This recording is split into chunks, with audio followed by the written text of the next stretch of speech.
Código aberto de novo, estamos chegando para uma nova semana, nossa temporada tem ficado cada vez melhor e nós já avançamos para a metade final dessa temporada.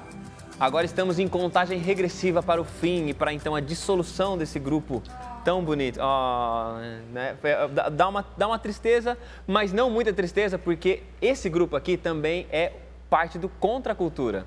E no Contracultura a gente vai continuar para sempre, né, Bianca? Exatamente. Inclusive, eu não entendo por que a Bianca sempre fala do Contracultura. Isso que eu ia falar. Eu ia, inclusive, ia jogar pra Nayeli. Ô, Nayeli, fala do Contracultura. Com isso que você não ia jogar nada. E assim. Mas é que no outro programa, quando a gente falou de projetos pessoais, foi a Bianca que falou, o Contracultura surgiu como um projeto pessoal e tudo mais e tal. Então, acho que ela tem uma relação com o programa. Mas e aí, não por isso eu fico voltando mas não é uma ela. liderança de dominação, né? É uma liderança de serviço. Então, Ou pelo menos é isso que ela quer passar Nayeli, pra quem tá é isso que ela vendo. fala quando a câmera tá ligada. Nayeli, fale-nos sobre o Contracultura. Gente, o Contracultura é um projeto muito legal. Que Na mais? verdade, assim, eu nunca pensei que fosse fazer metade das coisas que eu faço hoje. E Bianca, muito sabiamente, me escreveu um dia falando, vamos pensar num negócio diferente para estudar a palavra. Vamos juntar para conversar. Eu acho que essa é mais ou menos a filosofia. Então, o Contracultura é caracterizado como podcast, mas também é veiculado na Rádio Novo Tempo e você pode acessar tanto pelo aplicativo do podcast no seu celular ou pelo novotempo.com/contracultura. É muito legal mesmo. É para ser disso aqui que a gente está tendo, uma conversa super tranquila, trazendo as nossas considerações do que a palavra está dizendo, mas ainda mais leve. Mais leve. Mais leve Mas ainda. a gente tem o nosso guia de estudo, que é também o guia de estudo do Contracultura, que é o guia de estudo do Lições da Bíblia. E a proposta, quando pensou-se em ter um guia de estudo, era exatamente para que a gente se reunisse em torno da palavra. Esse é o propósito desse guia, é o propósito de quando a gente se reúne na igreja, né? Porque esse também é material de estudo nas igrejas adventistas. Se você não é membro da igreja adventista e for a uma igreja adventista em um sábado de manhã, você vai perceber que as pessoas ali estão também reunidas em torno da palavra, estudando esse mesmo assunto que a gente fala aqui e que a gente fala no Contracultura, que é não só estudado nas igrejas brasileiras, mas é estudado no mundo todo esse mesmo tema. Então, a ideia básica é essa, é a palavra como sendo esse centro que reúne a gente em torno dela. E foi com essa ideia que o Contracultura surgiu e você pode ouvir, como foi dito aqui pela Nayeli, é um podcast, você pode ouvir no seu dispositivo móvel, mas você pode também acessar pelo site, que qual é o site, Isaac? novotempo.com/contracultura. novotempo.com/contracultura. Certinho, pastor Charles? Certíssimo. Você tem gostado de participar do Contracultura? Tô gostando de participar e de ouvir. E se não tivesse gostando também ia ficar chato falar agora. Claro, né? Jamais eu falaria aqui, na presença dos contraculturais, Na presença dos contraculturas. A gente tem estudado essa temporada sobre as cartas de Pedro. A gente vai ter uma série de estudos sobre livros da Bíblia ainda esse ano. Nós vamos de Pedro nós vamos para Gálatas e depois nós vamos para Romanos. Então a coisa vai ficar muito rica ainda. E você vai ter a oportunidade de participar com a gente nesses outros momentos e a gente vai agora fazer uma transição entre as cartas, entre a primeira carta de Pedro e a segunda. Mas antes da gente fazer a nossa conversa, hoje, depois de 2 programas tendo música da Nayeli, ia falar música entre nós, mas era a Nayeli que tocou não, você cantou e a Bianca que tocou. Hoje a gente tem convidado musical. Você foi convidada musical também, tá, Nayeli? Mais ou menos, né? Mas tá bom. Mas a gente tem um convidado musical. Tudo bem, Márcio? Tudo bem? Como é que você tá? Tudo em paz? Tudo em paz, graças a Deus. A gente tá um negócio meio familiar a música do Código Aberto. Tá familiar. Você percebeu, né? Porque os nossos 5 primeiros episódios foram a Daisy. E agora é você, pra quem não sabe, o Márcio é o marido da Daisy. É bom, né? Porque ela compõe da música e eu canto. Então... Entendeu? Tá tudo pronto, né, Márcio? Fica fácil. Fica fácil. Então a gente teve 5 episódios com a Daisy cantando, agora tem 2 com música da Daisy? Não, uma música minha com ela e outra música dela. Beleza. Márcio, obrigado por estar aqui e fica à vontade também quando você quiser participar da nossa conversa. Ok. Será muito bem-vindo porque esse pessoal aqui gosta de novas interferências, não é? Obrigado. Sim, essas perguntas que não tem muitas opções de resposta são ótimas, né? Mas vamos lá. A gente, quando olha para a Bíblia, não tem como negar que Jesus é o personagem central da Bíblia, apesar de existir, às vezes, um esforço de estabelecer outros temas como sendo mais importantes do que o próprio Cristo. E quando a gente olha para as cartas de Pedro, a verdade também não é diferente. A gente já passou, não tem nem como a gente falar aqui nas últimas lições, é quase que óbvio isso, né? Que nós em todas as nossas lições, nós passamos por Cristo, nós falamos de Cristo, nós falamos de Jesus, do exemplo sofredor de Jesus. Mas o propósito dessa semana, de forma bem especial, é a gente pensar em algumas peculiaridades da descrição que Pedro faz desse Cristo. Entendendo que a gente já falou um pouquinho sobre a figura de Pedro, quem é esse Jesus que lhe é apresentado, e agora esse Jesus que Pedro está compartilhando, e a gente vai trocar ideias falando sobre Jesus. Como eu disse, pode parecer meio simples, né, Nayeli? Porque você falou sobre o amor em um programa, né, que quando fala de amor parece que é muito simples, falar de amor é algo que não é tão necessário porque é amor, né, é água com açúcar, né? Sim, acho que se aplica da mesma forma para Jesus e a história dele. Se não fosse assim, Ellen White não teria dito para a gente meditar, né, no sacrifício de Jesus sempre que a gente tivesse a oportunidade. Então, tudo que Jesus viveu, tudo que ele passou, todas as informações que a gente tem aqui, não é mamão com açúcar, né? Porque se fosse mamão com açúcar, a gente já estaria sendo assim, bem parecido. Se a gente pensasse que falar sobre amor, né, e falar sobre Jesus fosse assim, não só falar, mas internalizar aquilo que a gente diz, fosse tão fácil assim, acho que a gente já estaria bem mais à frente. Né? Mais avançados, com certeza. Um pouquinho mais avançados. Pastor Charles, pensando nesse Jesus que aparece nos escritos de Pedro, a gente tem algumas coisas a pontuar a respeito desse Cristo. Eu acredito que a gente pode começar pensando um pouquinho sobre esse Jesus substitutivo, sobre esse Jesus que se oferece em sacrifício.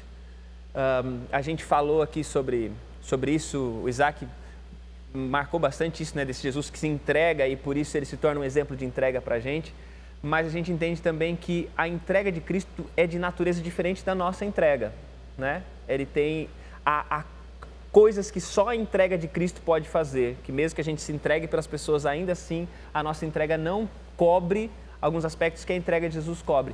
Como é que funciona?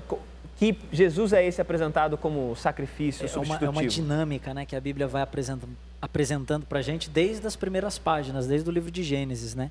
E quando Pedro ele vai tocar nesse assunto de Jesus como cordeiro, como sacrifício, mais uma vez Pedro está voltando lá ao pano de fundo do Antigo Testamento, né? Para eles, tanto para os leitores originais dessa carta e agora extensivamente para a gente, essa ideia de sacrifício, ela remete àquilo que já acontecia no cotidiano de Israel, né? Para eles aquilo era muito mais impactante, muito mais familiar, evidentemente. Mas antes de Israel mesmo, a gente vê lá no Jardim do Éden, quando Adão e Eva eles cometem o primeiro ato de rebelião, o primeiro ato de desobediência, eles desconfiam da palavra do Pai e eles se afastam de Deus. Ali diz que houve um primeiro sacrifício, implicitamente a gente encontra nas páginas do Gênesis um primeiro sacrifício, porque a Bíblia diz que Deus foi ao encontro de Adão e Eva, e ali ao encontrar Adão e Eva com medo, receosos, foragidos, né, da presença de Deus, Deus recomenda para eles uma vestimenta de peles, cobre eles com uma vestimenta de peles. Isso pressupõe um sacrifício, né? E esse sacrifício que acontece ali no contexto do Jardim do Éden é exatamente uma metáfora daquilo que o Messias viria para fazer por nós futuramente. E você percebe que depois esse sacrifício ele vai se repetindo. Ali na vida dos patriarcas acontecem vários sacrifícios. Noé, depois do dilúvio, oferece sacrifício. Depois Abraão também. É interessante o contexto de Abraão, a gente mencionar aqui a questão do sacrifício, porque em Abraão o paganismo já estava tão espalhado ali, ele morava na cidade de Ur dos Caldeus, onde havia várias divindades pagãs e tudo mais, e Deus tira ele daquele contexto, leva ele até uma terra distante, e lá surge o episódio de ele oferecer o seu filho Isaac. E nas divindades pagãs, ou entre as comunidades pagãs, havia um costume de as pessoas oferecerem também os seus sacrifícios nos altares que eles erigiam. Só que a maioria desses sacrifícios era oferecido no intuito de ganhar alguma coisa dos deuses, ou até mesmo de aplacar a ira do Deus, né? Aí de repente Deus tira Abraão desse contexto, de um contexto onde o sacrifício é sinônimo de algo bom ou algo de melhor que eu vou oferecer para tentar barganhar com os deuses ou aplacar a ira dos deuses. Aí Abraão é tirado desse contexto e aí ele é levado até o Monte Moriá, onde ele leva o que ele tem de melhor, onde ele leva o que ele tem de mais importante, que é o seu filho Isaac, e quando ele chega lá e vai sacrificar o seu filho, Deus fala, olha, tira o seu filho da cena e eu vou providenciar para você um cordeiro. Em outras palavras, né? Parece-me que além da fé de Abraão, da obediência de Abraão, Deus está querendo dar uma aula mestra, uma aula magna sobre esse princípio substitutivo. O seu melhor não é suficiente. Aquilo que você tem de mais importante não tem condições de fazer o que só eu posso fazer por você. É a ideia de que o seu melhor não é suficiente para cobrir o seu pior. O seu pior, exatamente. Então precisa de alguém que faça isso. Que seja solução no seu lugar. Na verdade, assim, a questão substitutiva, né? Jesus vem como substituto, como aquele que vem expiar o nosso pecado, porque ele vem para ser a solução do nosso problema, né? Nós não seríamos capazes de resolver o problema sozinho. Então ele veio para resolver o nosso problema. E essa questão de Abraão é tão forte, essa questão substitutiva, que o nome do monte passa a ser Moriá, que significa o Senhor proverá.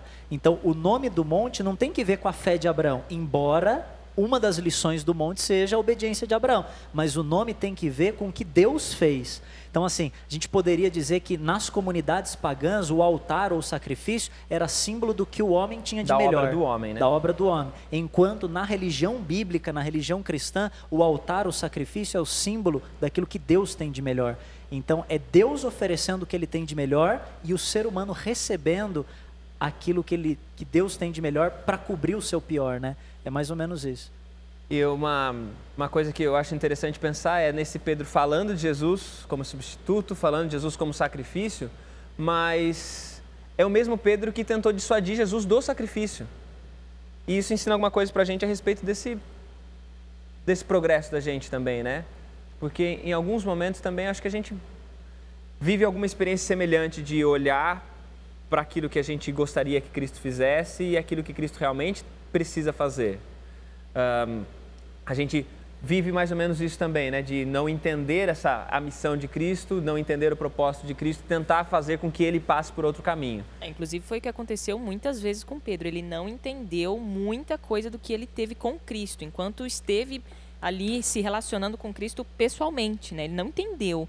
E aí só quando Cristo morreu, ressurgiu, e o Espírito Santo ficou aqui como consolador para acompanhá-los, que daí a coisa começou a aparecer assim, ficar um pouco mais clara e tal, mas mesmo assim, ficando um pouco mais clara, tinha várias coisas que Pedro não entendia. E aí a gente age de igual modo, né? A gente tem essa experiência também de, em momentos assim da nossa maturidade cristã, desse nosso processo, a gente olha assim para algumas coisas que aconteceram no passado e a gente vê assim, nossa, como eu tinha um entendimento pequeno assim, ou estranho disso e tal. E aí, quanto mais você busca Deus, quanto mais você olha para a cruz, que é uma coisa que a gente sempre está repetindo aqui, porque é algo que movimenta a nossa jornada cristã, as coisas vão...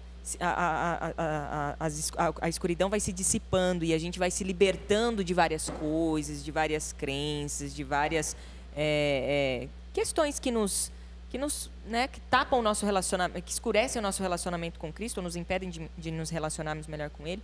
Então Pedro me traz esse grande insight assim de, nossa, se ele estava nesse processo, eu também estou. Enfim. E dentro desse processo eu preciso também ser humilde, porque senão não abre espaço para aprender. E eu vou precisar aprender muito. Não adianta eu querer levantar uma bandeira agora, né? Eu abrir a Bíblia, hoje eu descobri isso, nossa, meu Deus, isso, é a verdade, eu tenho que brigar por isso eternamente, e lá na frente eu vou mudar. Então vamos com calma, vamos ser compassivos, pacientes, fazendo a caminhada devagarzinho. E aí, dentro desse contexto do episódio do próprio Pedro, né, é bem notório você entender essa relação de Cristo com Pedro, porque como você bem lembrou aí, esse episódio do, não, Senhor, não vai por aqui, né, não... Ao mesmo tempo, assim, nós como seres humanos precisamos da morte de Cristo, precisamos da substituição dele, mas ao mesmo tempo a gente não quer que isso aconteça, porque aceitar essa substituição simboliza algo que vai vir depois, que é a morte para o meu eu, né? Então, que é o exemplo da própria Santa Ceia, né? Por que Pedro resiste, os discípulos resistem a ter o pé lavado? Porque se Jesus está lavando, significa que logo depois eu vou ter que lavar. Então, meio que assim, aí a gente fica, né, Nayeli, nessa conversa, não... vamos falar de Jesus não, vamos falar de doutrina. E aí a gente cai nessa coisa que é propriamente humana, que é o legalismo, que é tentar entregar o nosso melhor para Deus, nosso melhor, que é o caminho de Caim, Porque, na verdade, o que a gente quer? A gente quer ter a certeza de um limite alcançável. A gente quer ter um parâmetro do que eu estou disposto a oferecer para Deus. Ó, eu estou disposto a oferecer essa lista de 10 itens aqui, ó. Tá aqui Deus. Só que, cara, Jesus está falando o seguinte, olha, na cruz o parâmetro não são mais os 10. O parâmetro sou eu e o que eu estou fazendo aqui. E a gente não quer entrar nesse caminho, a gente não quer seguir esse propósito. Por isso a gente resiste muito e tenta dissuadir o Cristo da cruz. A gente tenta diminuir o que a cruz significa, a gente tenta encapsular o evangelho em algo que ele não é, que é a acomodação do próprio eu. Então é isso que eu vejo em Pedro. Pedro, ele custa entender isso, e no relacionamento dele, em todo o ministério de Cristo, você vai percebendo isso. Não, Senhor, não vai por esse caminho, né? O que é o caminho aqui? Não, é o caminho de recuperar Israel, de trazer a glória para Israel. Por quê? Tudo é essa questão, assim, o que é melhor para mim, eu não estou disposto a me sacrificar. E aí você chega na carta de Pedro e ele começa a falar o tempo todo, submeta-se, deixa o seu eu morrer, porque se Cristo, ele morreu, olha, vocês estão vivendo de um jeito aí, de qualquer jeito, e vocês não estão parando para prestar atenção de que o que comprou a liberdade de vocês não foi ouro, não foi prata, não foi trabalho, foi o sangue precioso do Filho de Deus. Isso vale muita coisa, então isso tem que significar algo para mudar o seu jeito de viver. E é interessante essa linguagem que o Isaac usou do pagamento, né? Quem comprou, o resgate e tal, porque de muitas linguagens que a Bíblia vai usar para falar de Jesus como nosso sacrifício, uma delas é essa linguagem do resgate, né?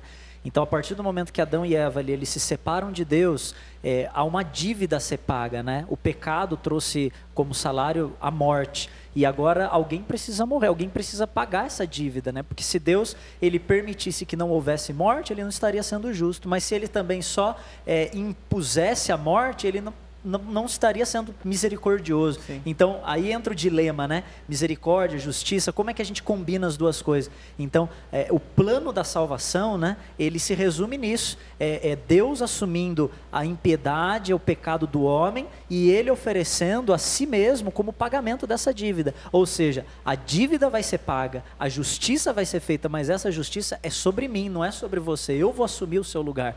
E é muito legal isso daí, porque isso resta agora ao ser humano confiar. Então Adão e Eva tiveram que confiar para que eles pudessem se vestir das peles.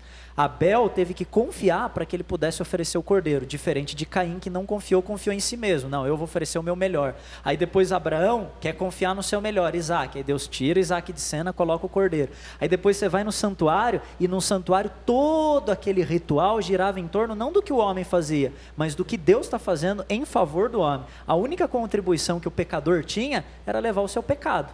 Ele levava o seu pecado, colocava sobre o cordeiro, o resto era tudo entre aspas, Deus, né? Porque o cordeiro simbolizava Deus, a intercessão simbolizava Deus, o juiz simbolizava Deus. Tudo tinha a ver com ele e era por ele, né? Tudo tinha a ver com ele e era por ele, em favor do homem. Com certeza. Só um instantinho, Isaac. Por favor. Hoje é sua vez. Por favor. Eu já mas é só 3 minutos. Hoje é sua vez de ficar para depois do intervalo. Hoje é a vez do Isaac. Quando será a vez de Charles? Em breve. Em breve. Nesse momento a gente vai dar uma pausinha, tá bom? A gente volta daqui a pouco para continuar a nossa conversa aqui no Código Aberto, falando sobre Jesus nos escritos de Pedro. Daqui a pouco a gente volta.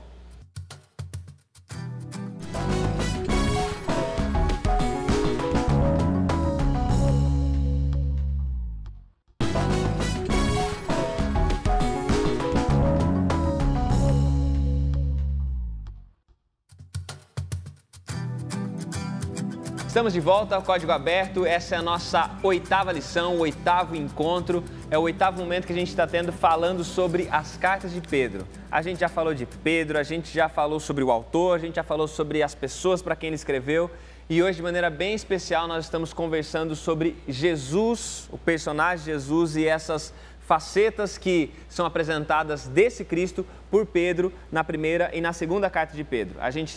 Nós terminamos o primeiro bloco com o Isaac quase falando, e agora você pode ir do quase para o fato e falar a respeito do sacrifício. A gente está falando de Jesus e do sacrifício substitutivo dele. O Charles até comentou, né? O Isaac usou a linguagem do ouro. Na verdade, eu só parafraseei o que o próprio Pedro está falando, né? Para você de casa poder acompanhar aí, 1 de Pedro aqui no capítulo 1, a gente está voltando um pouco para recapitular vários pontos. Capítulo 1, verso 17, ele diz o seguinte: ora, se invocais como Pai aquele que sem acepção de pessoa julga, segundo as obras de cada um, portai-vos com temor durante o tempo da vossa peregrinação, ou seja, na vossa jornada espiritual, sabendo que não foi mediante coisas corruptíveis como prata ou ouro que fostes resgatados do vosso fútil procedimento que vossos pais vos legaram, mas pelo precioso sangue, o sangue de Cristo, conhecido com efeito antes da fundação do mundo, manifesto por amor de vós. Né? Então o que ele está falando aqui? Olha, os pais de vocês, ou seja, essa ascendência que remonta de Adão, que passa pelo Caim, que passa por e vem vindo corrupta, ela deixou o que para vocês? Um jeito fútil de viver. O que é um jeito fútil de viver? É um jeito que não tem proveito nenhum. Que é o jeito que a gente costuma viver mesmo, né? É aquela coisa que a gente já falou aqui, mas vale ressaltar. É viver buscando a satisfação do próprio eu. E isso se manifesta de várias formas. A gente não educa o nosso filho e fala assim, vou educar meu filho para ele ser um missionário e dar vida assim pelo evangelho. Não, vou colocar ele num cursinho para ele fazer medicina na federal, para ele ganhar muito dinheiro e ser bem sucedido. A nossa mentalidade é o quê? É aqui, é para esse momento. Não, eu vou colocar ele no inglês para ele, sabe? E assim, não tem nada de errado você buscar a excelência profissional, mas a nossa mentalidade ela sempre está voltada para o aqui, não para o evangelho. E esse jeito de viver, que é sempre pensando no próprio eu, é o que a Bíblia vai falar, Pedro vai falar que é um jeito fútil de viver, porque não tem proveito para o macro, ele só está pensando em mim. E aí ele está falando que, olha, esse sangue de Cristo ele é tão precioso que ele te resgata desse jeito fútil de viver. E aí, se eu sou um cristão, entre aspas, que, entre aspas, aceitei o sangue de Cristo e continuo vivendo para mim, eu disse que aceitei o evangelho, mas eu continuo vivendo de um jeito fútil. Ou seja, eu uso agora a religião como ferramenta para quê? Para a satisfação do meu próprio eu. Mas esse deixar de vida e assimilar uma nova vida, eu acho que é sempre importante a gente voltar para isso, pensar que isso é um processo também, né? Eu aceitei a Cristo, porque isso é uma coisa importante, você tocou num aspecto, não está ligado diretamente, mas acho que é um aspecto que vale a pena a gente pensar um pouquinho, que é, eu aceitei a Cristo. Aceitar a Cristo, aceitar o sacrifício de Cristo, é um ponto ou é um processo? É um evento ou é algo que se desenrola? O que você acha, Bianca? Aceitar o sacrifício de Cristo, eu acho que é um processo, né? Não é agora pronto, aconteceu, aceitei o sacrifício de Cristo, né? A minha visão é que ela é um processo, porque essa minha caminhada, como eu disse anteriormente, né? Essa minha caminhada é uma caminhada de entendimento, é uma caminhada que eu aceitar o sacrifício de Cristo, ele é diário, ele é constante, eu aceito hoje, eu vou aceitar amanhã e vou aceitar depois, porque nesse meu aceitar eu também vou negar. E eu negando, eu vou ter que aceitar de novo e vai assim. E a qualquer momento eu posso voltar para o fútil. Exatamente. Sim. Né? Até tem uma história que Jesus contou, né? Uma parábola no Evangelho de Lucas, que é conhecida como a parábola do fariseu e do publicano, né? Ele contrasta a postura e a oração de ambos, né? Aí o fariseu, estereótipo naquela época da santidade, né, da religião, e ele ora de si para si mesmo, e ele se exalta na oração, eu não sou como os demais homens, eu devolvo o dízimo, eu faço isso, faço isso.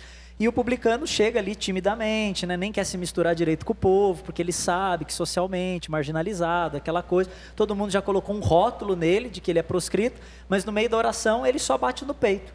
E ele diz assim, tem misericórdia de mim, pecador. Tem misericórdia de mim, pecador. E aí Jesus termina a história e lança um provérbio para as pessoas. Digo para vocês que esse, o publicano, ele foi justificado. E aquele que estava se achando demais, esse não foi justificado. Então, essa oração do publicano, às vezes a gente pensa que é a oração ponto de partida. Mas, na verdade, ela deveria ser oração cotidiana.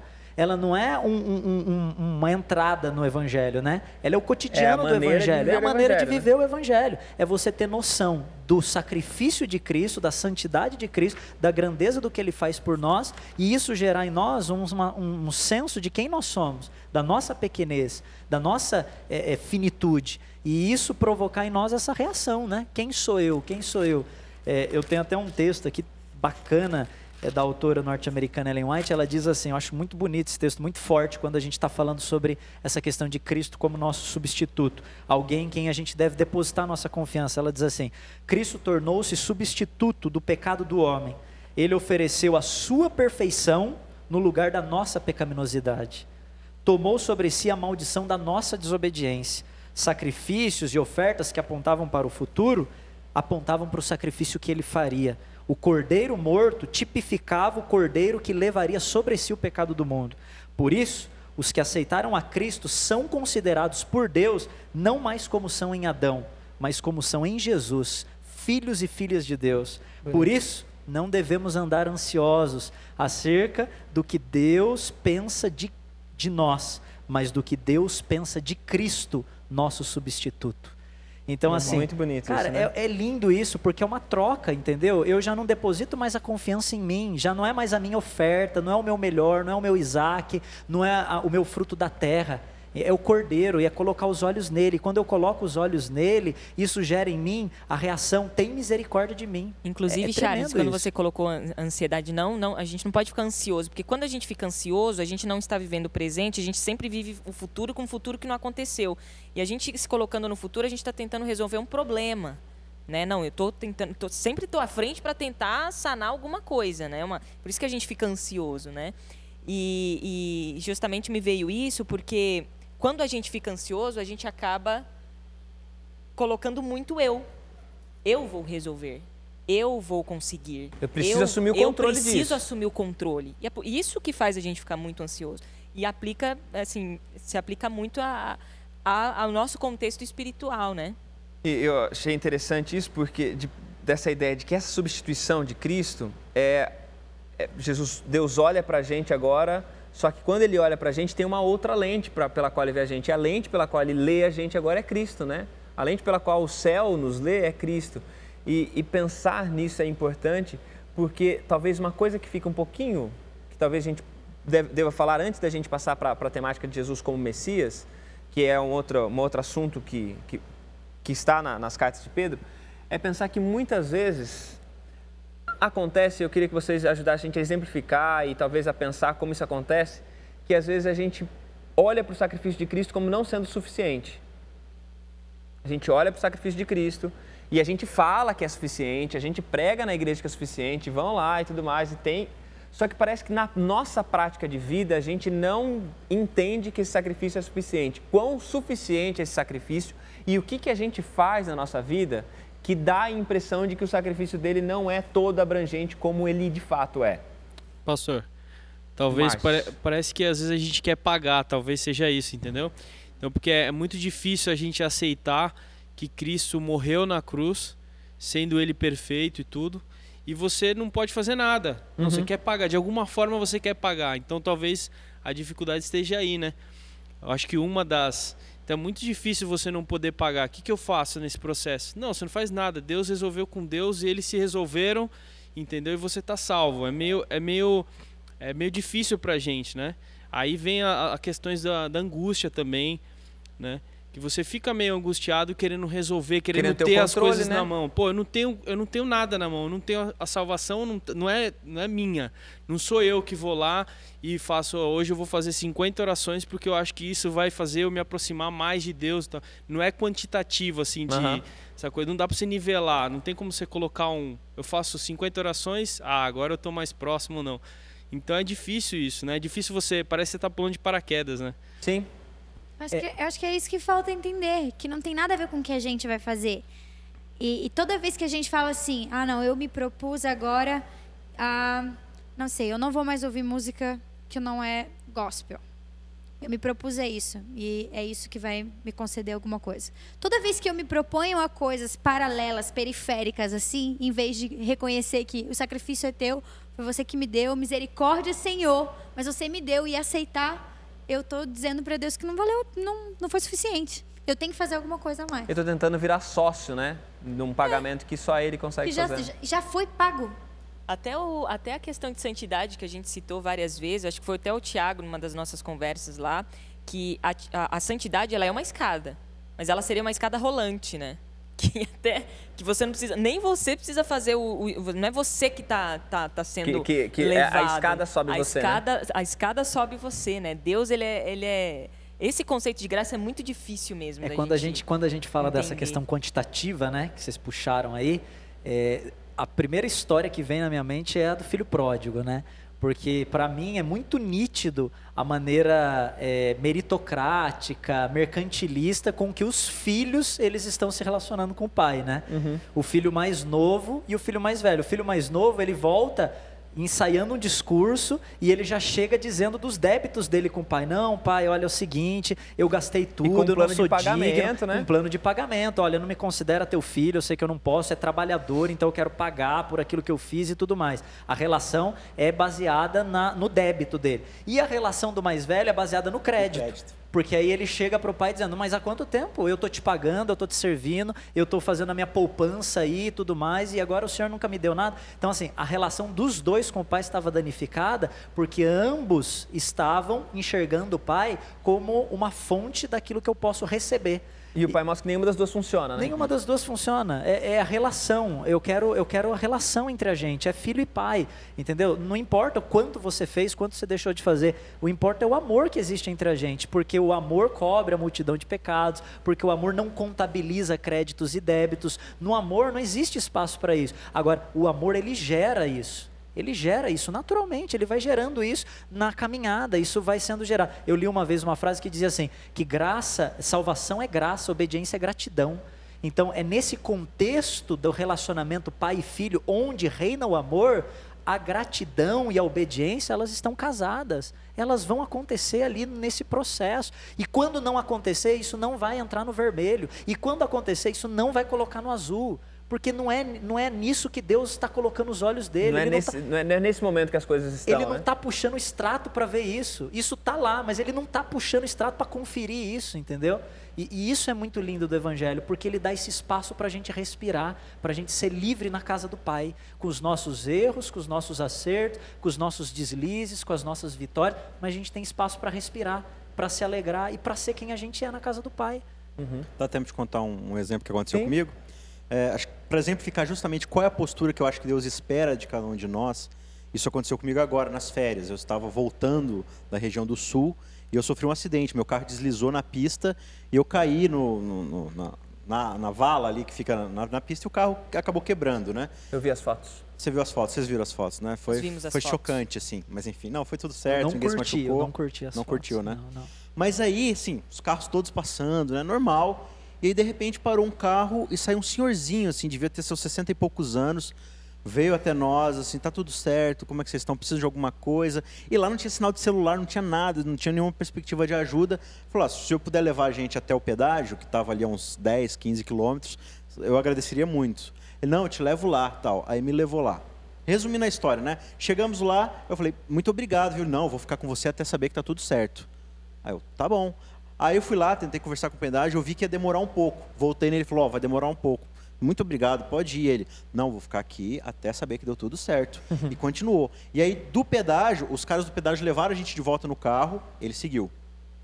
Chegou lá, eu fiquei esperando o guincho chegar. E ele ficou esperando ao nosso lado. Nossa. E assim, e ficou. E aí eu precisei voltar lá no pedágio, ele levou de novo.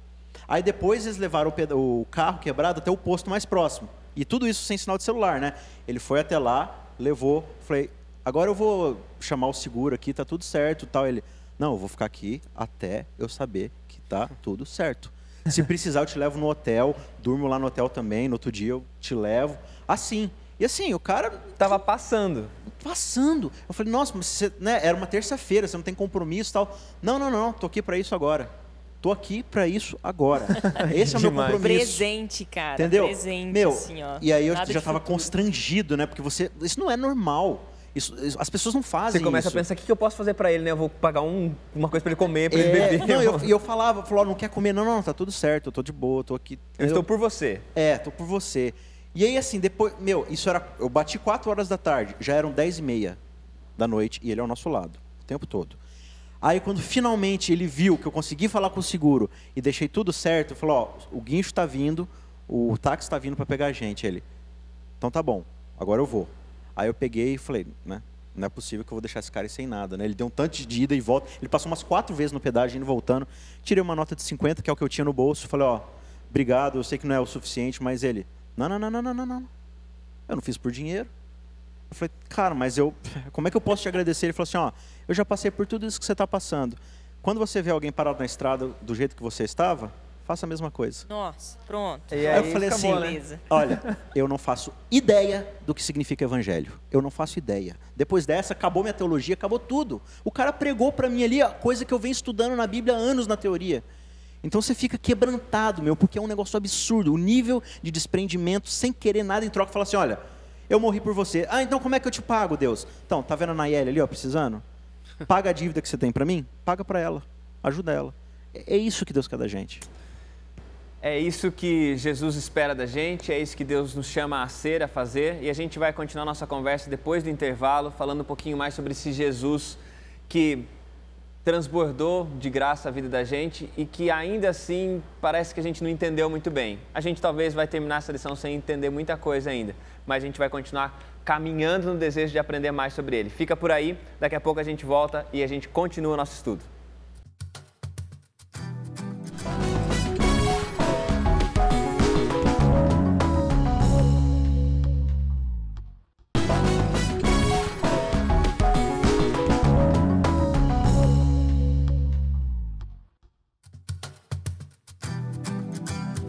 Estamos de volta para o terceiro e último bloco do Código Aberto desta semana.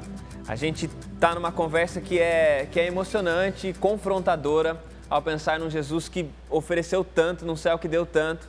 Ainda assim a gente fica tentando fazer contas para ver se... Porque a gente acha, de certa forma, a gente tem a noção que a gente não vale tanto a pena assim, e a gente fica tentando ter créditos, né? Conquistar créditos. Que maravilha... Você ouviu aí a experiência do Isaac, ouviu o pastor Charles lendo esse texto maravilhoso, né, de Jesus como substituto. E agora a gente vai ouvir música também. Márcio, qual que é a música? Você falou que pensou até numa música depois de ter ouvido um pedaço da discussão aqui, né? Sim, sim. Então, o pastor Charles falou sobre a questão do filho pródigo, né? E aí eu ia cantar outra música e tem uma música recente que é da Daisy também. Tem uma música muito recente que ela fez, que foi engraçado, que a gente estava vendo uma pregação e justamente sobre o filho pródigo, mas ela falava muito do filho que ficou. Então a música basicamente é do filho que ficou. E é engraçado que a gente às vezes está na igreja, conhece o pai, mas a gente não tem uma relação próxima, não tem uma relação de às vezes dar um abraço, de sentir o cheiro e coisas desse tipo, né? Então, essa música, ela fala disso. Beleza, Deus te abençoe. Chama herança. Obrigado.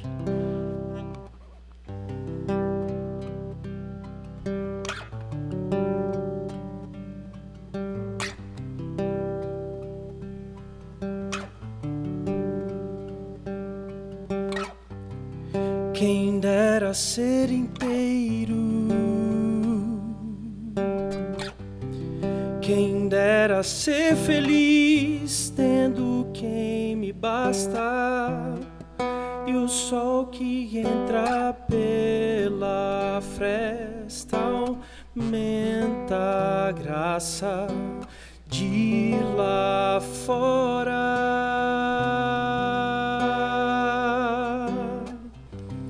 Vivendo em tua casa, comendo em tua mesa sem querer vê-lo, sou eu quem conta teu rebanho, mas não cheiro teu cabelo.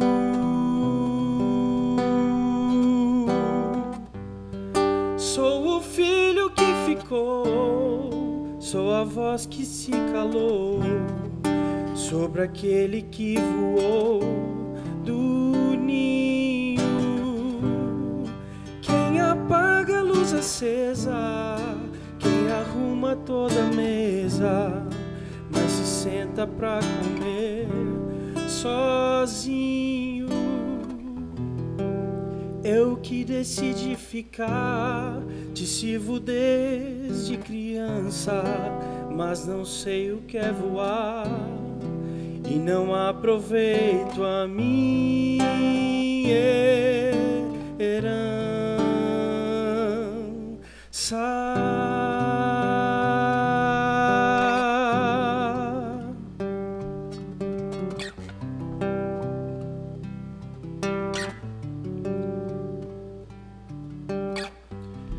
Quem dera ser inteiro,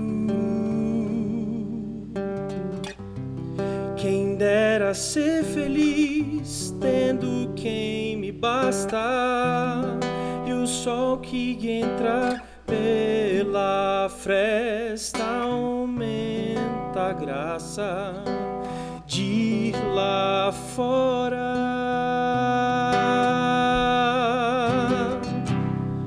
Vivendo em tua casa, comendo em tua mesa sem querer vê-lo, sou eu quem conta teu rebanho, mas não cheiro teu cabelo.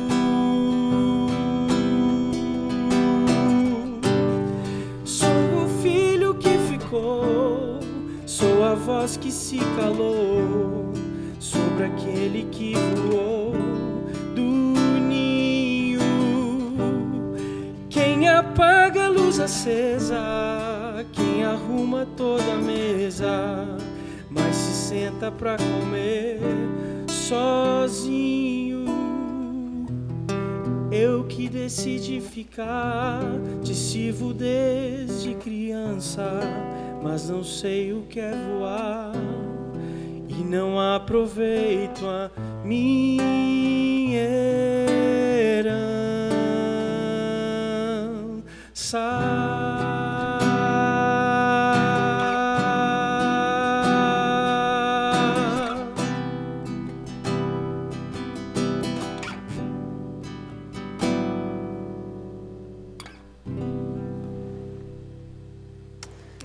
Que lindo, Márcio. Mas que a música Podia ótima, terminar né? aqui, assim, tranquilamente. Tem mais essa condições de participar desse programa. Eu também não. Nossa, que Perdeu música o fôlego, linda. de arrancar o Essa música já fôlego. foi gravada, Márcio? Então, essa música não foi gravada. Essa música está preparada provavelmente para o próximo CD da Daisy. Mas eu me intrometi Mas a- aqui. A estreia dela foi aqui. Então, a estreia dela foi aqui. A gente porque, não vai falar pra assim, Daisy. É que casou Oi? A gente demais não vai essa falar música nada com o pra que a Daisy. gente tá falando. Então, tava casando muito aqui, aí eu falei, não, vou ter que cantar. Eu dei até umas gaguejadas aqui, mas essa música faz muito sentido pra mim e pra Daisy. A gente tava passando por uma fase e ela faz muito sentido. Foi até engraçado que a gente viu a pregação, né? E a gente deu uma cochilada. Aí, quando eu acordei, eu olhei pro lado, ela... Amor, vê essa música. Aí fez e já estava pronta, assim. Então é engraçado, né? Foi Deus que deu, né? Foi Deus que deu. Muito bom. Obrigado, Muito bom. Márcio. Obrigado a Daisy também, né? Por ter Sim. compartilhado essa música com você e você com a gente. Muito obrigado Desculpa pra mesmo. ela que eu cantei já, se era segredo do próximo CD. Ela Ela vai vai te ela perdoar. Não é ela vai te mais. perdoar. Vai perdoar. Mas é bonito pensar, né? Nisso tudo. Ao mesmo tempo que é bonito, é triste, né? Pensar que às vezes a gente também está nessa situação. Que estamos ali, que nem mais na casa do pai, a gente está perto. Mas não aproveita a herança. Mas não aproveita a herança, né? A gente está tão preocupado em ver como os outros estão usando a herança e às vezes a gente esquece da gente aproveitar a herança. Mas a gente ainda tem alguns minutos. Eu queria voltar. A gente falou de Jesus como sacrifício, como sendo substituto, mas tem um assunto que está na carta, está em Pedro, na vida de Pedro e nos escritos de Pedro, que é o Jesus ressurreto. Eu gosto muito dessas cenas que tem, né? De um Pedro que ele sai correndo para... A gente falou disso, né? Vai e fala para os discípulos e para Pedro que Jesus ressuscitou. E aí João narra aqui, ele saiu correndo, né? Que Pedro sai correndo. Mas Pedro já não era tão jovem assim, ele é ultrapassado por João. João chega na frente dele. E essa relação tão íntima que teve Jesus e Pedro, esse Jesus já ressurreto. Mas a gente fala tanto do sacrifício. E a ressurreição, onde entra? Por que a ressurreição? Por que é importante? E qual que é o espaço que ela tem? Beleza, Jesus morreu no nosso lugar. E a ressurreição entra como nisso? A ressurreição entra para trazer uma coisa que a gente já falou aqui, que é esperança, né? Eu acho que a cruz nos revela o eu, de matar o nosso eu, de negar o nosso eu, e a ressurreição daquele Cristo que morreu lá por mim, para que o meu eu fosse quebrado, agora ele ressurge para me dar esperança. De dizer que aquele meu eu negado, se ele continuar assim, eu vou ter parte com ele, né? E aí vem essa questão de que nós, por vezes, a gente só espera a volta de Jesus, né? A gente não tem esperança na volta de Jesus. A gente senta e a gente espera a volta dele, né? E não no âmbito de esperançar, que a palavra esperança ela vem desse verbo, esperançar, né? Que é uma ideia de que gera movimento, enquanto eu espero, eu acredito nessa ressurreição de Cristo. Não é uma espera passiva, né? Exatamente, não é uma espera passiva. Eu estou aqui, vivendo o reino, estou movimentando, estou servindo, estou liderando, estou amando, estou, enfim, auxiliando, né? Enquanto ele vem para me buscar, né? É legal você ter falado isso. Romanos 6:4 fala o seguinte: fomos, pois, sepultados com ele na morte pelo batismo, para que, como Cristo foi ressuscitado dentre os mortos pela glória do Pai, assim também andemos nós em novidade de vida. Então, com a ressurreição e a nossa ressurreição no batismo, fazendo um paralelo, não é para ser igual, é novidade de vida. Tem que fazer diferente. É essa nossa esperança que movimenta a gente a viver uma vida diferente. Assim como Cristo, né? Ele ressuscita novo, a gente ressuscita novo também, né? A ressurreição, ela tem esse aspecto espiritual, né? Daquilo que Cristo começa a provocar e produzir dentro de mim, né? Nova criatura, nova motivação, nova direção. Mas a ressurreição, ela também é um ato histórico, né? E assim como ela aconteceu através de um ato histórico ali, Jesus deixou uma sepultura vazia, uma tumba vazia ficou para trás, e esse é um dos elementos fundantes do cristianismo, né? Porque não fosse a ressurreição, o apóstolo Paulo disse que a nossa fé seria completamente vazia, né? Vã. Ela também projeta algo que aqueles que estão em Cristo hão de experimentar também, né? Historicamente. E é interessante demais isso, porque a gente vai percebendo não só em Pedro, mas nos demais escritores do Novo Testamento, esse padrão de que eles imitam Cristo e da mesma maneira que eles participam daquilo que Cristo participou, em termos de sofrimento, de entrega, de autonegação, eles também participam das recompensas de Cristo. Eles também participam da glória de Cristo, eles participam da ressurreição de Cristo, eles participam inclusive do julgamento, porque lá no livro do Apocalipse vai falar que ele vai julgar e nós participaremos de um julgamento. E eu estou com a minha Bíblia aberta aqui em Apocalipse 3:19, e esse padrão, né, de imitação de Cristo e participação de todo esse processo que ele viveu e que nós também vamos viver, o Apocalipse 3, o verso 21, olha só o que ele diz assim: ao vencedor dar-lhe-ei o direito de sentar-se comigo no meu trono, assim como eu também venci e sentei no trono com meu Pai. Em outras palavras, o que eu passei, o que eu experimentei, se você estiver disposto a passar, a me imitar e a experimentar também, você vai passar por todas as etapas, não só do sofrimento, não só da injustiça, não só da perseguição, que a gente já falou bastante, mas você vai participar da ressurreição, você vai participar da glória você vai participar do trono, da herança, você vai ter tudo isso que já é teu, inclusive, mas você vai ter isso daí em algum momento. Então é bacana você ver que esse processo de imitação, onde isso vai levar a gente, né? Ele se estende a tantas coisas, Ele se estende para a eternidade, é muito legal. Com certeza. Você ia falar alguma coisa, Isaac? Eu já falei, eu não tenho condições de continuar, não. Mas essa música do Daisy que o Márcio cantou, ela falou muito forte comigo, porque assim, eu tô nessa. Eu tô a vida inteira na igreja, eu cresci aqui, eu tô engolindo choro aqui, porque é uma verdade muito verdadeira, cara. E aí, Pedro ele tá falando justamente isso aqui no verso 3. Por meio da ressurreição de Cristo, no capítulo 1, né, verso 3. É por meio da ressurreição de Cristo, Filho de nosso Pai, Senhor, que por causa dessa misericórdia Ele nos regenerou para uma viva esperança, né, por causa da sua ressurreição dentre os mortos. E Ele vai dizer, para uma herança incorruptível, ou seja, a morte de Cristo ela nos regenera e nos deixa a cargo de usar essa esperança agora. Não é quando o filho voltar, lá o outro filho for ter uma festa, que eu vou virar, pai, beleza, pai, você recompensou esses caras, e eu que estou na igreja a vida inteira. Então, filho, você sabe que essa herança ela estava aqui o tempo todo, né? Ela sempre esteve aqui. Era só você virar para mim e pedir, desde a morte de Cristo e antes disso, já estava aqui. Por que você esperou agora para poder cobrar essas benesses do reino, se o reino já estava aí disponível? E a gente perde muito essa oportunidade de falar, Senhor, deixa eu usar isso agora, para a minha felicidade, que é a felicidade que o Senhor quer para cada um de nós, que é viver o teu reino aqui agora. E eu quero depois desse programa pedir que Deus coloque isso no nosso coração, porque Se a gente não entender isso, o Paulo fala, a gente é o pior dos seres humanos, porque a gente não entendeu o que a nossa esperança de todos, significa. Né?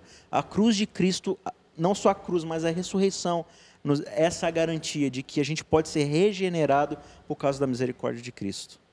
Isso é muito marcante mesmo, né? É tudo, né? É tudo. Pode parecer até meio... E assim a gente fica falando disso, e eu volto naquilo que a gente falou no começo, parece tudo meio clichê de Jesus, da suficiência dele, de que Jesus é tudo. É claro que às vezes a gente fala que Jesus é tudo e na verdade não é, mas a gente talvez... Eu entendo quando o Isaac fala, porque uma música que nem essa que o Márcio cantou dá pra gente essa sensação muito de... Não da dívida que a gente tem para com Deus, mas porque a gente podia estar vivendo uma realidade muito melhor, a gente podia estar vivendo com Ele realidades muito melhores, muito mais profundas do que aquelas que a gente está vivendo. E você que está em casa, está acompanhando com a gente, esse é nosso 8º encontro, a gente está indo já para a reta final. Semana que vem a gente vai começar a se debruçar sobre a 2ª carta de Pedro. E você é nosso convidado para acompanhar a gente nesse momento. Mas eu queria terminar esse programa falando para você... Não sei se tem muito mais que falar para você, porque a gente já falou tanta coisa e tudo que a gente falou é o que a gente não está falando de cima para baixo, a gente não está falando como sendo realidades que a gente vive, que a gente já está seguro da gente, que a gente já tem isso como sendo algo real, é uma caminhada onde nós já estamos transitando, não, é um negócio que a gente entende que falta para a gente. Não que falta simplesmente mudança de comportamento, falta parar de fazer isso, parar de fazer aquilo. Não, falta deixar Cristo ser suficiente em tudo. Falta deixar que Ele seja o substituto de todas as coisas. Falta entender que tudo aquilo que eu preciso, Cristo já garantiu. Você talvez está vivendo, e talvez a gente está falando para alguém hoje que vive com culpas, achando que está em dívida, porque talvez existe uma comunidade que está dizendo para você que você tem uma dívida que não paga, que você tem uma tendência, ou que você tem um caminho, que você nasceu de uma determinada maneira, que você está fazendo escolhas que te deixam completamente alheio àquilo que Deus faz, e que você talvez tem que corrigir alguma coisa para então entrar no reino. Esqueça tudo isso. Tem alguém te convidando para um caminho de cristianismo, de caminhada com Deus, que depende de você fazer ajustes para entrar nele, para entrar no reino dele. Esqueça, a conversa não é de Deus, a conversa não é bíblica, a conversa bíblica é de um Cristo que é suficiente, Ele é tudo em todos, Ele é tudo que a gente precisa, Ele é o começo, Ele é o primeiro, Ele é o último, Ele é o amém, como diz o Apocalipse, Ele é a garantia de que todas as promessas serão cumpridas. Eu conheço mal e mal a história da gente que está aqui, eu às vezes tenho dificuldade de entender a minha história, mas estou dizendo para você da sua história e da história que eu conheço de Cristo, de uma coisa com total certeza: Cristo é o começo de tudo que a gente precisa, Cristo é o meio de tudo que a gente vai viver e Ele é a recompensa máxima do reino, Ele é a recompensa máxima de tudo que a gente pode ter. Então, querido, hoje o que eu posso dizer para você é só uma coisa: que Cristo viva e reine no seu coração, que Cristo seja tudo em todos nós. Que Deus te abençoe. Semana que vem a gente continua e que a gente tenha uma semana abençoada ao lado dele. Até a semana que vem, se Deus assim nos permitir.